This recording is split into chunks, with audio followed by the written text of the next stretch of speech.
Comrades and friends, good evening. I'm Christine Blower and I'm very, very pleased to be chairing this session on behalf of Labour Friends of Progressive Latin America and all other groups and media partners supporting this meeting.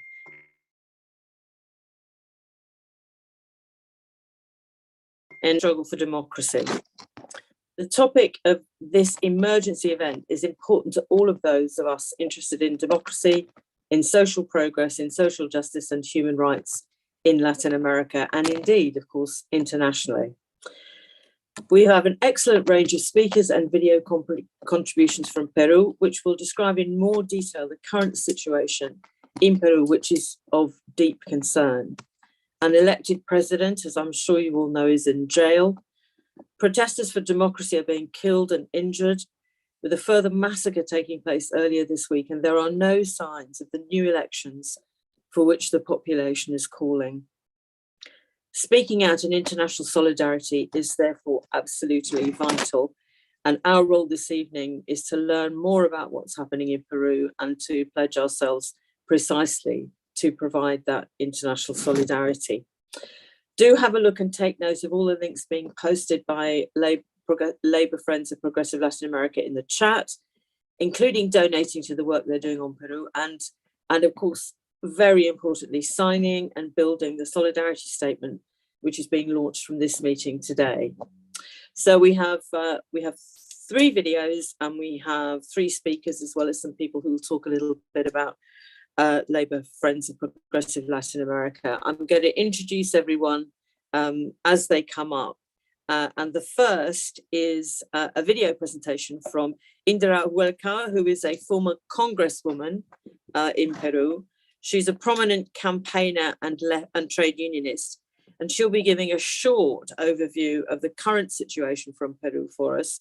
And this will then be expanded upon by our other speakers. So we will now have a look at this video of Indira, who is in Peru. Mi nombre es Indira Huilca, soy ex congresista de la República y me encuentro en la ciudad de Lima. Actualmente en el Perú nos encontramos bajo un régimen cívico-militar que ha cobrado la vida de al menos 40 peruanos y peruanas. Las víctimas son mayoritariamente de las regiones del sur andino, donde existe una población en particular quechua y aymara. Son regiones también que han sido históricamente excluidas en el Perú. Después de la salida de Pedro Castillo del gobierno, Dina Boluarte asume la presidencia y le toca hacer frente a masivas movilizaciones que cuestionaban al conjunto de la clase política, sobre todo al Congreso de la República, que ya era vista como una institución altamente desprestigiada, pero que hoy, después de los sucesos de diciembre, se encuentra absolutamente deslegitimada de cara a la población. Estas movilizaciones exigían, entre otras cosas, un adelanto de las elecciones generales lo más pronto posible. Sin embargo, al depender esto del Parlamento, las elecciones por ahora se han planteado para el año 2024. La población, por supuesto, no ha estado conforme con este asunto, ¿no? También ha exigido la discusión de un proceso constituyente, la renuncia de la señora Boluarte. Han sido diferentes las demandas que se han planteado. Sin embargo, la respuesta a estas demandas ha sido desde el gobierno de la señora Boluarte la represión más brutal, no solamente con el uso de la fuerza policial, sino también el uso de las fuerzas armadas, que por fuera de toda legalidad y por fuera del cumplimiento de todos sus reglamentos y protocolos, ¿no?, han atentado contra población civil, disparando al rostro, disparando al cuerpo, haciendo uso de armas que no corresponden a movilizaciones, ¿no? Estamos por eso invocando a la solidaridad internacional, en primer lugar, para que estos hechos puedan ser conocidos, para que puedan ser informados. La señora Boluarte tiene una alianza no solamente con los sectores más desprestigiados de la política peruana, como el fujimorismo y sectores ultraconservadores, sino también con los grupos de poder económico y mediático, basados en particular en la ciudad de Lima, que no informan de esos hechos, ¿no?, que prefieren o minimizarlos o distorsionarlos, presentando a todos los manifestantes, que son miles, como terroristas o como vándalos, ¿no? Y por eso es que hasta ahora no hay realmente responsables de esta represión terrible que hemos vivido en diciembre y que hemos vuelto a vivirla ahora en enero. Por eso queremos en primer lugar que se pueda informar de esos hechos a nivel internacional. Queremos también que puedan existir acciones de solidaridad que nos permitan activar los mecanismos legales que tenemos a nivel del sistema interamericano de derechos humanos aquí en el país. Tenemos un marco legal a nivel interamericano que nos debe permitir proteger en estos momentos los derechos humanos en particular, y que cese la represión, que es algo que la señora Boluarte parece no estar dispuesta a hacer. Entonces, por eso queremos invocarlos a esas acciones de solidaridad que nos permitan resistir y defender el derecho de nuestros hermanos asesinados a la justicia y a la verdad, y a evitar también otras muertes, otros asesinatos. Mientras tanto, la salida a esa situación de crisis está todavía en manos del Parlamento, pero por supuesto ese mismo Parlamento que está de espaldas a los ciudadanos no va a facilitar una salida democrática. Mientras tanto, las movilizaciones continuarán, pero por eso queremos alertar, ¿no es cierto?, de que los hechos de represión y violencia no continúen. Gracias por organizar este evento y esperamos contar con su solidaridad y con las acciones que ustedes puedan promover para que estos hechos no queden en la impunidad. So we thank Indira for sending us that video, and we absolutely pledge that we will take the solidarity actions that are clearly being called for. So now we move to our first speaker in person. This is Dr. Francisco Dominguez, who is an expert and solidarity campaigner in Latin America and has written a number of important articles recently on Peru. Francisco, the floor is yours. Yeah, well, congratulations to everyone. This is an excellent meeting, absolutely necessary to organize this, to actually tell the truth of what is going on in Peru. Peru is a country that is in crisis. It's one of the most unequal countries in the world. And the reason is because it's dominated by neoliberal policies run by a very mean, small, horrible, nasty oligarchy. And they have a system, a political system, which they run, and I would describe as a parliamentary dictatorship. The crisis expresses itself in the fact that in the last 6 years, Peru has had 7 presidents.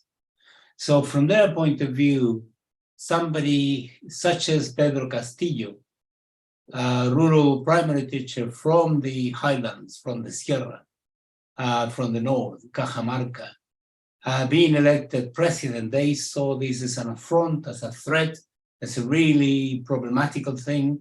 And, you know, Peruvian society is extremely racist, and this was clearly the case. So what they decided to do, because Pedro Castillo had a minority in parliament, they decided to use their majority in order to completely neutralize, emasculate any possible activity, any initiative, any law, any action that the government tried to undertake. Literally, they nipped everything in the bud. And as a consequence, you know, Castillo was increasingly isolated. And they tried, I think they saw that the conditions existed for them to start organizing an impeachment. They tried 3 times, and they managed to get it on the 3rd time. On the 3rd time, on the 7th of December, they violated every imaginable norm of parliamentary rules, their own rules anyway. And the accusation, the charge that's been echoed by some of the mainstream media, that Pedro Castillo actually organized a coup, a self-coup, is a complete lie. If you look at the article 143 of the Peruvian Constitution, the president is entitled to dissolve parliament when parliament refuses to recognize 2 cabinets, which exactly is the case. Of course, the majority, the right-wing majority in parliament took the provision to ensure that they changed the rules about this article 143, but in order to change the constitution, you need a constitutional referendum, not necessarily a parliamentary majority. So they were acting illegally all the time. He has been in prison, he has been charged with everything. Throughout that time, from the moment he was elected all the way to his ousting, the right-wing majority persecuted. It was a witch hunt. They persecuted him. They charged him with absolutely everything. The last presentation that Parliament did in order to oust him, which they did successfully, the actual documentation, the actual resolution had more than 100 pages. You can imagine. He was charged with every imaginable crime that exists in Peruvian law. So when the ousting took place, the surprise for them was that the masses erupted. They didn't expect this. I think they thought that they had the situation under control. They've been able to hide up the hands of the government. They've been able to get rid of this problem, this nuisance. And as a consequence, they had the situation under control. And the masses erupted absolutely everywhere. So they decided to go for something very dramatic, which is massive, nasty, brutal repression. On this question, the number of people that have been murdered is, at the moment, as far as we know, from the information we've been able to gather, is 47. Possibly this figure has increased in the last few hours because several of the people who ended up in hospital actually were gravely injured. So it is possible that the figure is higher. The number of people who have been injured is much, much higher. And the level of repression is amazing. This is just amazing. Now, the reason why I'm saying this is because I wonder how far the Peruvian oligarchy is prepared to go. Will they go back to the period of Fujimori, dictator Fujimori, when the army organized a dirty war against society, and as a consequence of that, nearly 70,000 people were murdered in a period of about 10, 15 years. Are they prepared to go that far? I hope they don't. At the moment, the government of Dina Boluarte seems extremely weak. And it doesn't look like she's going to stay in power. She's going to stay as president. There are already discussions among sections of the various parliamentary factions to find some way out of it. One of the possible solutions is to call for elections, hoping that this is going to calm the situation down. I just want to end with reiterating the demands of the masses, which I think are very important that we publicize them. Number one, I'm not necessarily in this order, but this is what is being said in the street by the various mass mobilizations. The total freedom, immediate and unconditional release of Pedro Castillo. He has committed no crime whatsoever. That's number one. Number two, that there are immediate elections to parliament. Parliament is the most unpopular institution in the whole country. Before the coup, the proportion of the population in polls that rejected the parliament or condemned it was 86%. So now it must be much higher. So elections are absolutely a totally justifiable demand. The masses are also demanding for a constituent assembly, a referendum for a constituent assembly that actually prepare a new text to have a new constitution which overcome the shortcomings and distortions that this one has. And the final one is that the secession, the immediate secession of the repression, with the army and the police going back to the barracks and the stopping of using lethal weapons against the masses. These are essentially the key things that we need to publicize. And I totally, and I think we all totally, and I would unequivocally condemn the ousting of Pedro Castillo. We totally and unequivocally condemn the repression and the killing of the masses, peaceful demonstrators, and we want the return of democracy to Peru, and that's why we support the demands of the masses in the street. Viva Peru, viva the mass movement, and hopefully we will have democracy soon. Thank you. Francisco, thank you so much. That was very, very clear and also brilliantly timed. So I think that we've clearly got a job as a result of what Francisco said to us, that we must support these demands from the Peruvian people. So we're now going to see a further video from Diane Tika Flores Rojas. Before we just see that video, I'm going to tell you that we've We've already got 450 participants on this call, and there are probably more going to join. So this is clearly something that has captured people's imaginations. And I must say, I'm very impressed that the organisers managed to get it done so speedily. So we're going to see the video of Diane. She's an activist and professor in Puno, where a massacre occurred on Tuesday. And she's going to tell us about the protests. And as we've already heard from Francisco, the vicious repression that they're facing there. Okay, video. Buenas noches con todos y todas. Mi nombre es Diane Tika Flores Rojas. Soy activista ecofeminista y también docente universitaria en la Universidad Nacional del Altiplano de Puno. Mando este video para responder a la interrogante de qué está sucediendo en el país y particularmente en mi región.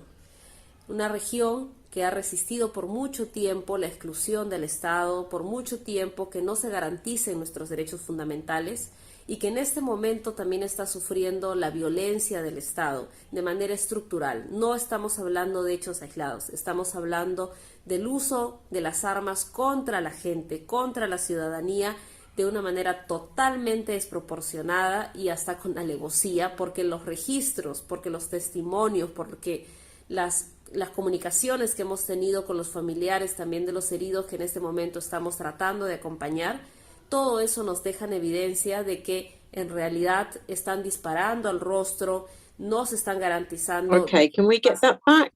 Heridos están siendo atendidos incluso en la calle. Voluntarios y voluntarias jóvenes están mirando videos de YouTube para poder retirar perdigones en situación de calle y a las manifestantes porque no se están garantizando estos derechos e incluso hasta ahora se esperaba la confirmación del traslado de 2 heridos a la ciudad de Lima porque en muchas de nuestras regiones no hay suficientes equipos y especialistas en temas de salud más complejos.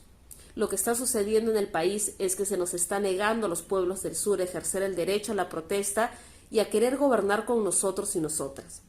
Puede que algunos no estén de acuerdo con las razones de la protesta y de hecho nuestras diversas demandas tienen que dialogar, probablemente no estemos de acuerdo en todo, pero en una supuesta democracia tendríamos que garantizar que ese derecho no implique que te maten. Y eso es lo que ha sucedido, tanto para manifestantes como para personas que no eran parte de la manifestación y que han sido atacadas en la puerta de su casa y han sido directamente violentadas por las fuerzas del orden. Hacemos una convocatoria a que se sepa que en el país ni siquiera estas formalidades mínimas democráticas se están garantizando, quechos y aymaras estamos siendo vulnerados en nuestros derechos fundamentales y se necesita decir de que las democracias no pueden usar las fuerzas del orden contra la gente. Eso no puede llamarse una democracia y no podemos seguir teniendo una presidenta en esas circunstancias. Asimismo, nosotros estamos demandando desde distintas organizaciones y pueblos una asamblea constituyente que signifique la posibilidad de elegir la manera en que creemos que se debe administrar los bienes comunes, la manera en que creemos que deberían ser las relaciones entre las regiones, la educación, la salud, derechos fundamentales.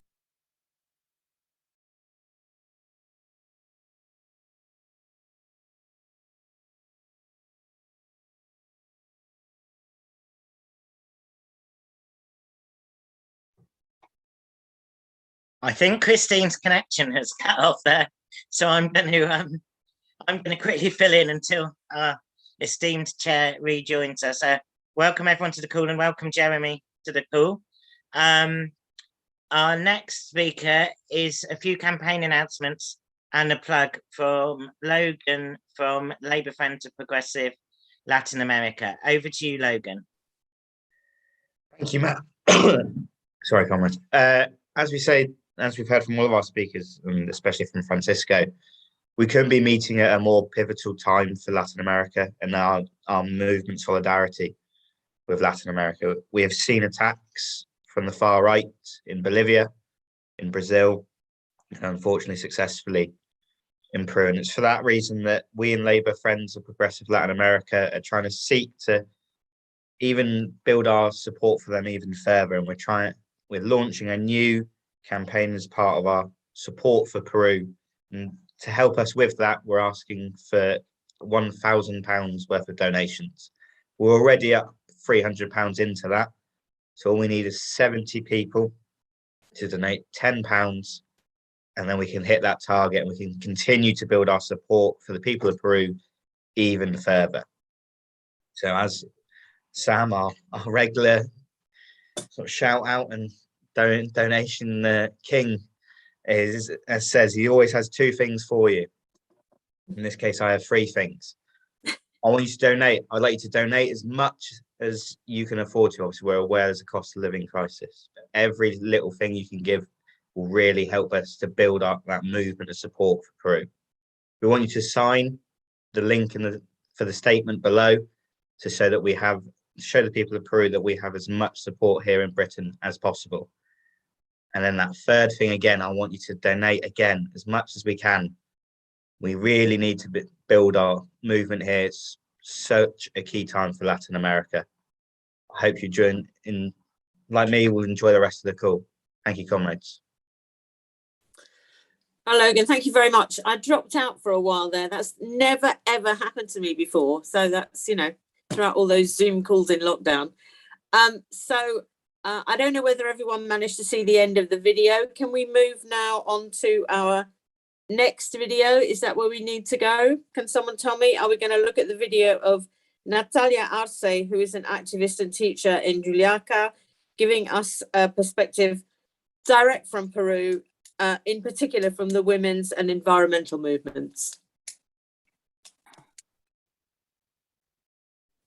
Mi nombre es Natalia Arce y les hablo desde la ciudad de Juliaca, en la región Puno, al sur del Perú, donde el día de ayer ha ocurrido una matanza.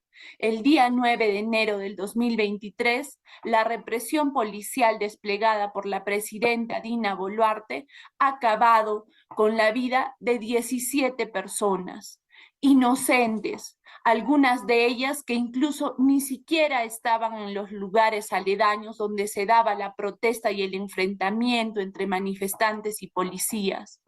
Los policías han disparado a quemarropa, a mujeres, menores de edad, a médicos. Un médico ha fallecido mientras brindaba primeros auxilios a los heridos. Centenares de indígenas han quedado heridos y es más, no querían asistir al hospital porque se había difundido un rumor de que todo aquel que ingrese al hospital tras la represión policial que estaba habiendo iba a ser acusado de terrorista. En el Perú estamos viviendo un régimen dictatorial, están quitándonos nuestro derecho a la protesta. Desde el sur del Perú exigimos que Dina Boluarte renuncie. Ha traído más de 40 muertos a nuestro país. Exigimos el cierre de este Congreso corrupto y también pedimos una asamblea constituyente. Sin embargo, nuestros reclamos no son escuchados y nos están callando la voz a punta de balazos y represión policial. Pedimos por favor a nuestros hermanos del extranjero que intervengan. No puede ser que se sigan cometiendo estos abusos en nuestra tierra. Natalia, thank you very much for that video. I think that nobody can be left in any doubt about the severity of this repression that's going on in Peru. So let me now turn to Francesca Emanuele, who is a Peruvian activist, but who is joining us today from the US, where she is at the moment. So, Francesca, the floor is yours. Good evening, and thank you very much for organizing this event in solidarity with Peru, which is going through a long-standing political and social crisis that is reflected, for example, in the fact that we have had 6 presidents in the last 5 years, since Pedro Pablo Kuczynski resigned in 2018. But this latest episode of the crisis is devastating. Peru has had 36 days of brutal repression by the government, with the death toll of 48 protesters since Pedro Castillo was ousted last month. And in broad terms, in my country, there was a coup. But it is more complicated than it appears at first glance.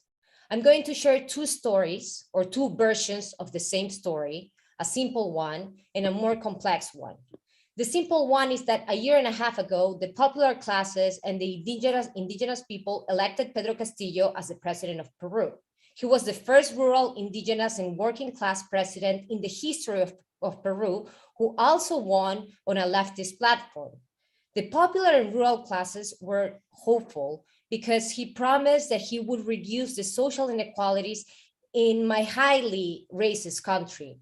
Political and economic power in Peru is also extremely concentrated in the capital, Lima, where 1/3 of the population lives in just 0.4% of the national territory, which is Lima. And from Lima, the rest of the citizenry is mostly seen as ignorant and lesser beings, unfit to participate in the governance of the country. So poverty is vastly worse in rural than urban areas, with the gap much worse in other countries, in Peru than in other countries. And even when Peru was one of the fastest growing countries in the hemisphere, in the first decade of the 21st century, this gap grew. The rural population identified with Castillo, who did not come from the elites of Lima, and also because he was an outsider. He had never held an elected position. In Peru, people hate the political class, partly because of the history of enormous corruption. Every president-elect we've had since 1985, which is before I was born, has been in jail for corruption, without exception. Actually, with one exception, Alan Garcia, who killed himself when he was about to be arrested. So Castillo won by a narrow margin and without a majority in Congress, but it was an incredible success because he won despite having the whole establishment against him. Right away, his opponent, the daughter of former dictator Alberto Fujimori, claimed fraud with no evidence. She and the whole political right accused rural communities of having helped commit fraud. The racism of this effort to overturn the elections was obvious. The Lima elite did not accept that a campesino president had won. And for weeks, Castillo could not be declared the winner, despite the fact that there was no evidence of fraud. The European Union, the OAS, the Organization of American States, even the United States, along with those who are mobilizing today to defend Castillo, all defended the results of these June 2021 elections. Finally, he was inaugurated as president. But nevertheless, now, a year and a half later, that president who created hope in communities that have been historically neglected was ousted by the same congressmen and political parties who tried to steal the elections from him when he won. In December, Castillo was cornered by the opposition who were about to hold an impeachment vote against him. He decided to make a preemptive strike, and an illegal one, I should say. So hours before the impeachment vote, Castillo announced the dissolution of Congress and said that he was gonna govern by decree. No one, not even his ministers, supported him. He actually used some words that were the same words that Alberto Fujimori used in the 90s to announce what we call a self-coup. So this was this was terrible. But it was terrible also how he was treated afterwards. He was arrested right away and he was impeached within 3 hours. There is an image that infuriates me and millions of other Peruvians. It is an image of the parliamentarians after impeaching Castillo taking selfies, shouting that democracy won. Bullshit. They tried to break democracy by claiming fraud against Castillo from the beginning and by trying to impeach him constantly with bogus or not proven allegations during his term. So after these protests began, the rage was and is enormous. The racist right who wanted to steal the election succeeded at the end, because the truth is that the current administration led by Dina Boluarte is governing with the right and the extreme right. So, okay, this is the simple and true story, but let me also share the complex story so as to understand, for example, why almost nobody protesting in the streets of Peru is demanding the reinstatement of Castillo as president, despite that his impeachment catalyzed the protest And yes, most are demanding his release from prison. So let me tell you this story, which explains how the struggle in Peru goes beyond Castillo. It is a struggle to replace all the elected authorities because they are considered illegitimate. And ultimately, the struggle in Peru is to transform the whole political system, in which there hasn't been room for the indigenous and vulnerable communities to be represented. So Castillo was not a good president, I have to say. He broke all of his promises. He didn't even push for a tax reform or support education, despite that he was a teacher. Peru was one of the countries that was among the latest to resume classes in school as the pandemic receded. He focused on returning favors for his campaign donors and appointed thieves and criminals in his cabinets, some of them with serious crimes such as murder, such as his former Minister of Agriculture. His government was pretty chaotic. He was kicked out of the party that took him to the presidency. So he was a president without a political party. All of the left groups that supported him stopped doing so. His foreign policy was also terrible. He was close to Almagro from the Organization of American States, despite knowing that the Organization of American States had played a crucial role in the coup in Bolivia in 2019. He became close to Bolsonaro in Brazil and Duque in Colombia, two of the worst presidents in Latin America back then. Every few days, he changed a minister, and many of them, upon discovering his crimes by the media, fled the country. Due to this failure to fulfill his promises, there were some protests against Castillo by the same rural sectors that today are calling for his release from jail. But while Castillo screwed up, the right wing radicalized even more and openly displayed its brutal racism against Castillo and against rural Peru. The opposition held weekly protests demanding Castillo's removal, and Congress members joined the protests. They criticized how Castillo spoke, his accent, the way he dressed. The judicial system was also brutal against Castillo. The prosecutor sent to arrest almost all of his extended family for alleged cases of corruption. So quickly, they did it so quickly and with an effort to humiliate him, and something that had never happened before. The police raided the presidential palace. Can you believe that? So Congress humiliated Castillo as well. For example, Congress did not let him travel to the inauguration of Gustavo Petro in Colombia. This was insane. And all of this was understood by his voters, who, despite recognizing Castillo's failure to keep his promises, also recognized that this racist harassment was a crime. So every time the opposition wanted to impeach him, his popularity grew. The rejection of Congress was much stronger than that of Castillo, who was seen more as a victim of the system. In December, Castillo's popularity was 3 times that of Congress. He had an approval rating of 26%, which is not a lot, but Congress had an approval of 8%. So this is more. I'm going to ask you to wrap up in 1 minute, okay? Thank you. So this is a more complex story, and that goes beyond Castillo, and it is about the political system in Peru as a whole. So what is going on right now? I already mentioned some ideas. We have heard that there is an authoritarian government without legitimacy, and that remains in power because it's governing with the right, but also remains in power because it's brutally going against the population who are protesting. We Peruvians urgently need international solidarity to denounce the political persecution against left-wing parties and indigenous organizations, but the Peruvian police right now. We Peruvians urgently need international solidarity to end the lethal repression of this government. We need more voices to help us amplify our demands for justice on the massacres perpetrated by the regime of Dina Boluarte and to accompany us in this long-standing struggle. We require your help to pressure towards democracy and to stop the consolidation of absolute power at the hands of the traditional ruling class in Peru. Thank you so much. Thank you very much indeed, Francesca. I've just got a message for you that the people that are on this call come from all over the place: Peterborough, Northumberland, Edinburgh, Liverpool, North London, East Yorkshire, Eltham. Somerset, Exeter, Lambeth, Lewisham, Oxford, Sheffield, Colchester, Rochdale, Hackney, Dorset, Chelmsford, Wiltshire, Birmingham, and that's just in the UK, plus Toronto, Dallas, Brussels, Norway, Catalonia, Slovakia, Indonesia, Trinidad and Tobago, and Chile.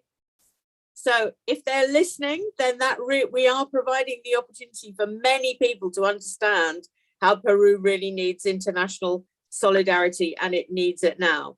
Thank you very much, Francesca. We're now going to go to Matt Wilgress from Labour Friends of Progressive Latin America to do 4 minutes. The floor is yours, Matt. Hi, Christine. I don't think I'll even take the 4 minutes because we've had such brilliant contributions from Francesca and Francesca that some of the things I've had I've ticked off. So I think I'll just be 1 or 2 minutes before we move on to Jeremy. I just wanted to thank everyone for building this meeting at such short notice from Labour, on behalf of Labour Friends of Progressive Latin America, including Jeremy. And also just wanted to give a shout out really to all the different groups and publications and organisations that back this event, because working together on these things quickly is so important. So in no particular order, just a thank you to Brazilian Solidarity Initiative, Friends of Bolivia, Friends of Ecuador, Nicaragua Solidarity Campaign Action Group, Venezuela Solidarity Campaign, Peace and Justice Project, Momentum, Red Labour, LRC, Arise, Labour Outlet, The World Transformed, Tribune, Morning Star. I'm sure I've missed some, but you get the point. It's very important that so many people have backed us. And also to again urge you to sign the solidarity statement we've launched. Francesca's raised an important point, which is Peru doesn't have big established solidarity campaigns in this country like some other countries. So that's exactly why things like Labour Friends of Progressive Latin America was formed, so we can fill in those gaps, just like we did against the coup in Honduras and in solidarity the overturn of the coup there. So please do support our work on it. Please do support other important work going on in Peru. And please also bear in mind that this is part of broader regional solidarity efforts, as Jeremy highlighted on Twitter today. We've also seen the appalling violence in Brazil this week from Bolsonaro supporters. I think a lot of us are gravely concerned about the scenes we keep seeing from Santa Cruz in Bolivia and the attempt to destabilise the socialist government there. And of course, sanctions continue against other countries with the aim of forcing a legal regime change, such as Venezuela, and of course, blockade against Cuba. So please do get involved, but please also bear in mind that supporting this Peruvian struggle is also about supporting those other struggles for social progress and self-determination in the continent. And just a final thing, very last few tickets remaining for the Latin America conference in person at the NEU on Saturday, January 28th. I think the link's been placed in the chat. That's selling out very fast, so I would recommend you get online and get that tonight if you haven't got it already. Thank you as well to Christine, who doesn't get thanked enough for all the amazing work she does to help us and other causes on the left in Britain. Christine, you're a complete trooper, and it's a privilege to work with you. Thank you, everyone. Matt, thank you. That's so great. Thank you very much. And I echo Matt's remarks about the Adelante conference. If you haven't got a ticket yet, do make sure you get one, because it is a fantastically good event. Okay, so now we come to our final speaker, and it may be that we'll have a bit of time for questions. Our final speaker is Jeremy Corbyn, MP for Islington North. He's the founder of the Peace and Justice Project, of which I'm delighted also to be a director. And he is a great friend of Latin America and has been for very, very many years. Jeremy knows what social justice, equality, freedom and democracy look like. And he is now going to talk to us. Jeremy, the floor is yours. Christine, thank you very much, and thank you for your excellent chairing and your consistent work on supporting international justice and causes. It really is very, very much appreciated, and thank you for chairing tonight's event as well. We've got, I understand, 500 people on the call tonight, and that is phenomenal. If you imagine a public meeting of 500 people called at short notice, that would be phenomenal. So it is important that you recognize that we can achieve important acts of solidarity by our very presence here on this call. And I also echo the points made about solidarity movements. Yes, there are very effective solidarity movements to particular countries. I'm thinking Colombia, I'm thinking Bolivia, I'm thinking Brazil, but there are not such comprehensive movements for every other country. Hence the voice of progressive voices all across Latin America through this call that Matters organized is very, very important. And the conference on the 28th will bring us all together. And so we do have to recognize the need for change in the way we organize things, because having won some very important electoral triumphs recently in Latin America, the danger is there all the time of the power of the oligarchs and the right of taking back what they thought they had lost in an electoral process. And so in the case of Peru, it is an absolute disgrace what is happening. An elected president has been removed.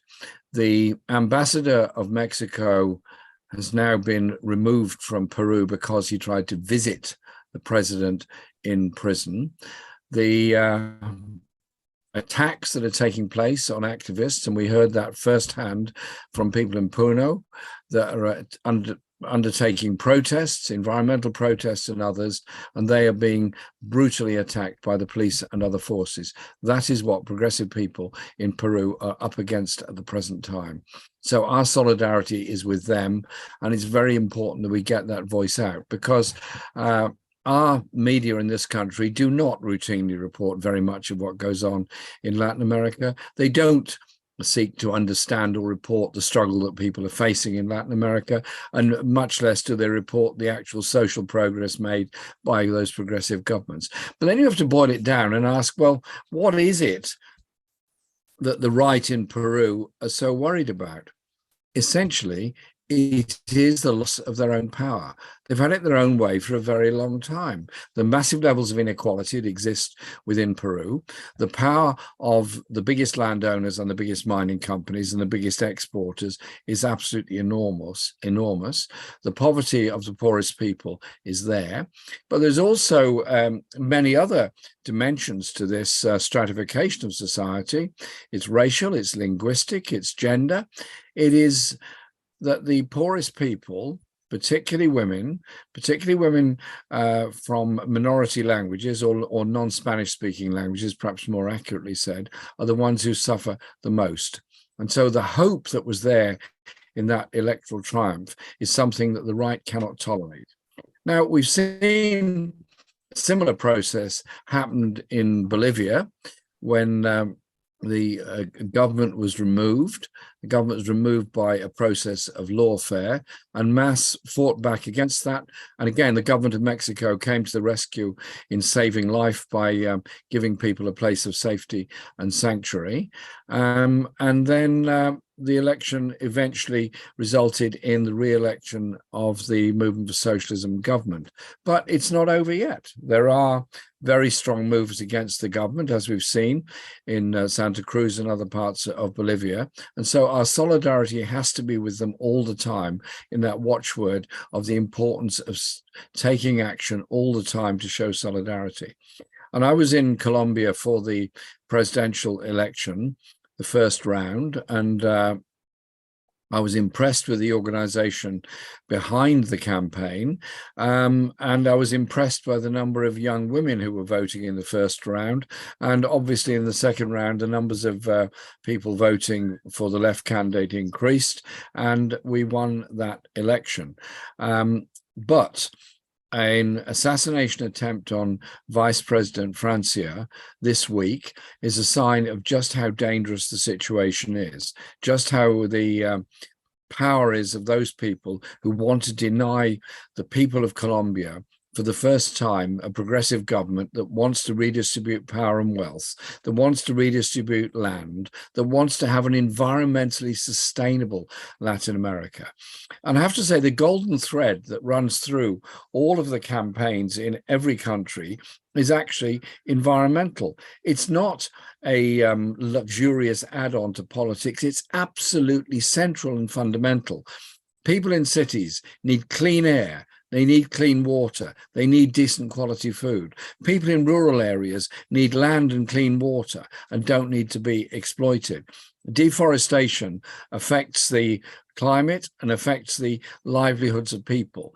And so it is all of that, but it's also about energy production, which is sustainable and not based on fossil fuel industries. And I remember discussing this with the government of Colombia, this massive program of transferring away from a fossil fuel economy. It's a huge undertaking. And in Brazil, when Lula won the election, I was deeply moved by his acceptance speech. I was there in the room when he was making it in Sao Paulo, in which he described the inequalities, the injustice and the poverty that is there in Brazil. And he asked a number of questions to the audience. One of them was, why is it we live in a country that can produce so much food, yet we have so many hungry children?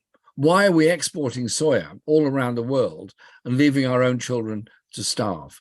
And then went on to the environmental aspect of what he was saying, and that the Amazon rainforest, Putumayo and other areas belongs ecologically to the whole world. And he promised a government that would bring about economic, social and ecological justice. The opposition to that is going to be massive, of those that have wantonly cut down eternal rainforests in order for the short-term advantage of growing soya for a few years and then leaving the land to go waste afterwards. They're not going to give up without a fight. And so we see the opposition that Bolsonaro supporters have mounted against Lula. The attempted coup, the Trump-style coup of smashing up the offices and trying to humiliate the president and others. It hasn't worked. Hundreds of thousands of people immediately came out on the streets to support Lula. And Lula then continues with the huge program that he's given himself and his government to achieve of bringing about social justice in the biggest country in Latin America. And so we have to express solidarity in every single way that we can by taking up individual cases of human rights abuse. I remember the Chile Solidarity Campaign from 1973 onwards, and they were the deepest, darkest days that had ever been in Chilean history. You had Pinochet and a fascist government in charge in Chile, and we had solidarity movements around the world.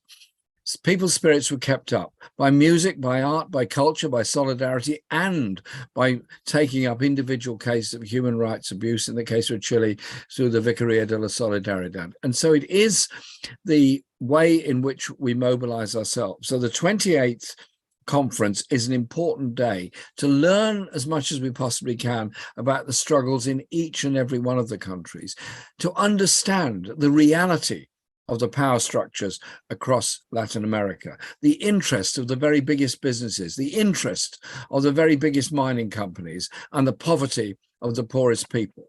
And I was inspired by the poorest people in Colombia, in Bolivia, in Brazil, coming out, yes, in demonstrations, because that's all they've been able to do to try and achieve some degree of justice in their own communities, but in demonstrations to support an electoral process. But an electoral process that ultimately is unable to deliver the social change that people have voted for because of the obstruction of the right, because of the threat of a coup, because of the threat of assassination, because of the destruction of government buildings, means that democracy is far from complete. So ours is a movement for social justice. Ours is a movement for democracy. Ours is above all a movement for solidarity. The inspiration of the world is coming from the people of Latin America. The threat to the poorest people in Latin America comes from the most powerful people in the world. Our job is to stand with the poorest people who have so much to gain and so much to lose if this process is halted. Solidarity is what we've got. Solidarity is what we'll express. And I was so impressed that at such short notice the other day, a goodly number of people just came to the Brazilian embassy to say, we support that process, we support what's going on in Brazil, and utter condemnation of Bolsonaro. These things matter when those voices get back home. 28th, be there, show us solidarity. Viva el pueblo, America Latina. That's great, Jeremy. Thank you very much indeed. If we're speedy in our kind of responses and summing up, we may get in a couple of questions. I'm going to roll them together and then I'm going to come back to Jeremy, then to Francesca, then to Francisco, just to do a couple of minutes each on the questions that we've had in. So from Lorraine, she talks about lawfare, which seems to be prevalent in divided countries.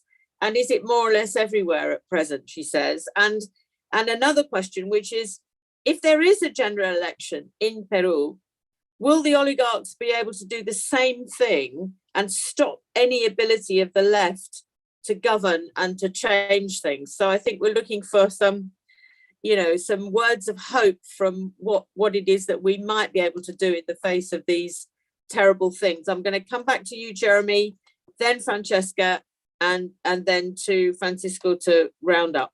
But just a couple of minutes, please. Thanks, Christine. Very briefly, because I've just spoken already, lawfare is the go-to position for the 21st century. In the 20th century, we had the violence of military coups. Chile is the obvious example, but Argentina and other places all had military governments, and the brutality and violence of them. Lawfare is the new method by which Lula was removed from office and imprisoned. Dilma was removed from office. Evo Morales was removed from office.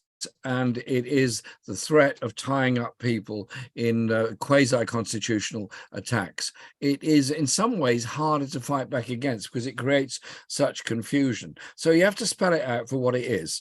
It is the abuse of legal power in often a very inadequate constitutional setting, which is used to destroy progressive and left-wing movements. Many people in the Labour movement in Britain always say, well, let's go to court and win something. We've got this new anti-trade union legislation coming up, and say, well, we'll go to court and we'll defeat it there. No. It will not be defeated in court. It will not be defeated in court. It will be defeated by popular protest and by popular anger against it. And that is exactly the process that's happening across Latin America.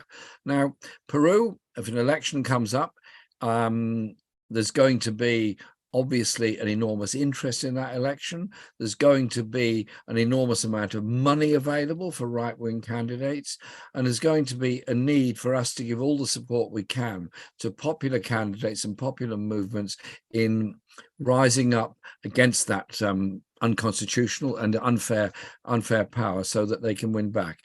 We have won back in so many places across Latin America, and there is such hope across the continent. And let's make sure that we are part and parcel of that process with practical examples of help and practical lobbying of our own government, of European institutions, in order to try to get the best deal we can for the people of Latin America. That's great, Jeremy. Thank you. Always, always practical suggestions as well as expressions of solidarity, always. Francesca, I'm going to come to you just to do some summing up and make any responses you want to those couple of questions.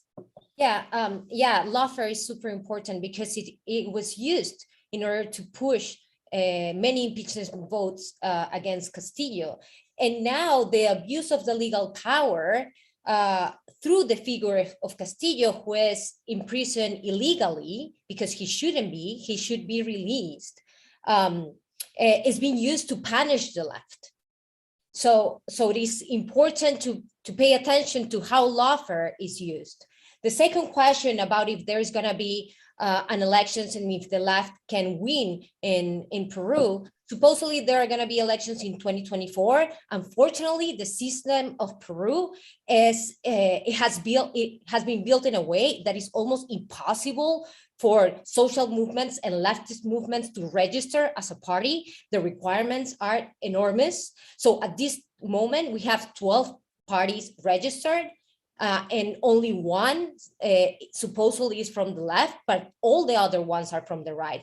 And social movements and the people who are mobilized in the streets want to participate in the elections. But as I just said, the system is so difficult. So there has to be an opening of the democratic spectrum in Peru for social movements and for leftist movements who don't have the resources, the money that is required for this, for get the registration to become a party, to be part of the next elections. And this has to be a demand. Otherwise, we're going to continue having several demonstrations because the system won't be transformed and we won't get a new constitution as people are demanding. So what's important for us, thank you very much, Francesca, what's important for us in all our various places on this call is to understand how critical it is to get fundamental change and all of the things that you've been talking about and asking for. Francesca, I'm going to come to you for a little wrapping up in response to those questions. Yeah, I mean, the importance of lawfare has been already highlighted by the previous speakers.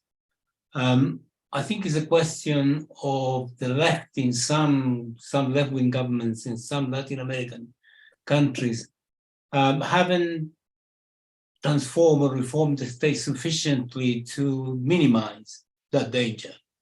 In the places where the reform has been more profound, then this doesn't happen. So this is an obvious sort of task that needs to be addressed. But I entirely agree with Jeremy. Mass mobilization is the best way to actually combat it, as is happening in many places. If the elections were to take place under the current conditions, say in 2023 or 2024, the oligarchy will win hands down, no question about it.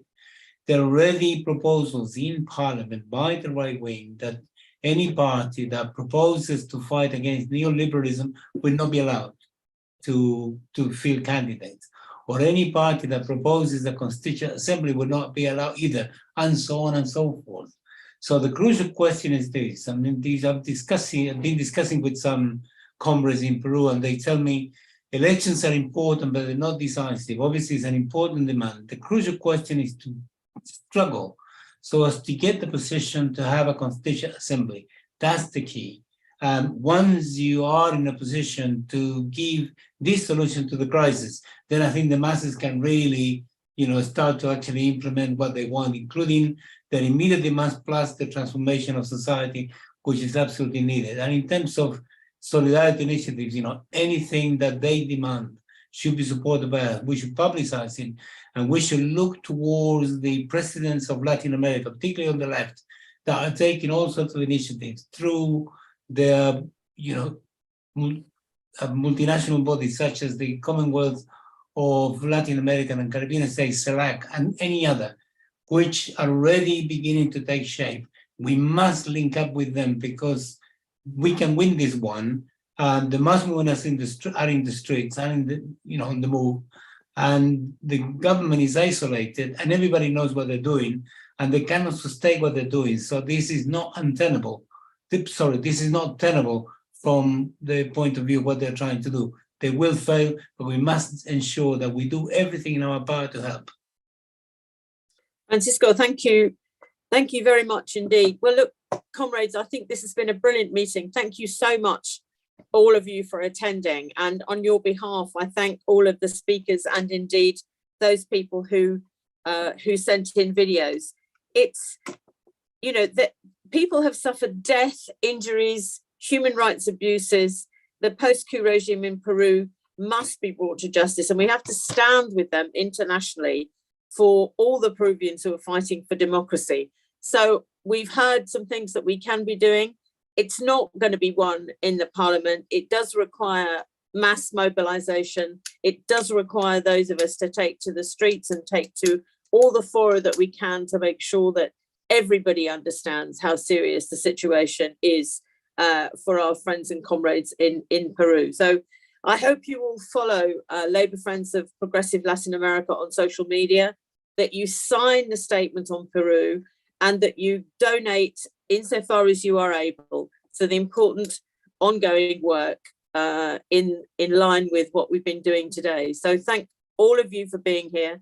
Thanks again to our speakers. And I say Viva Peru and Viva Solidarity.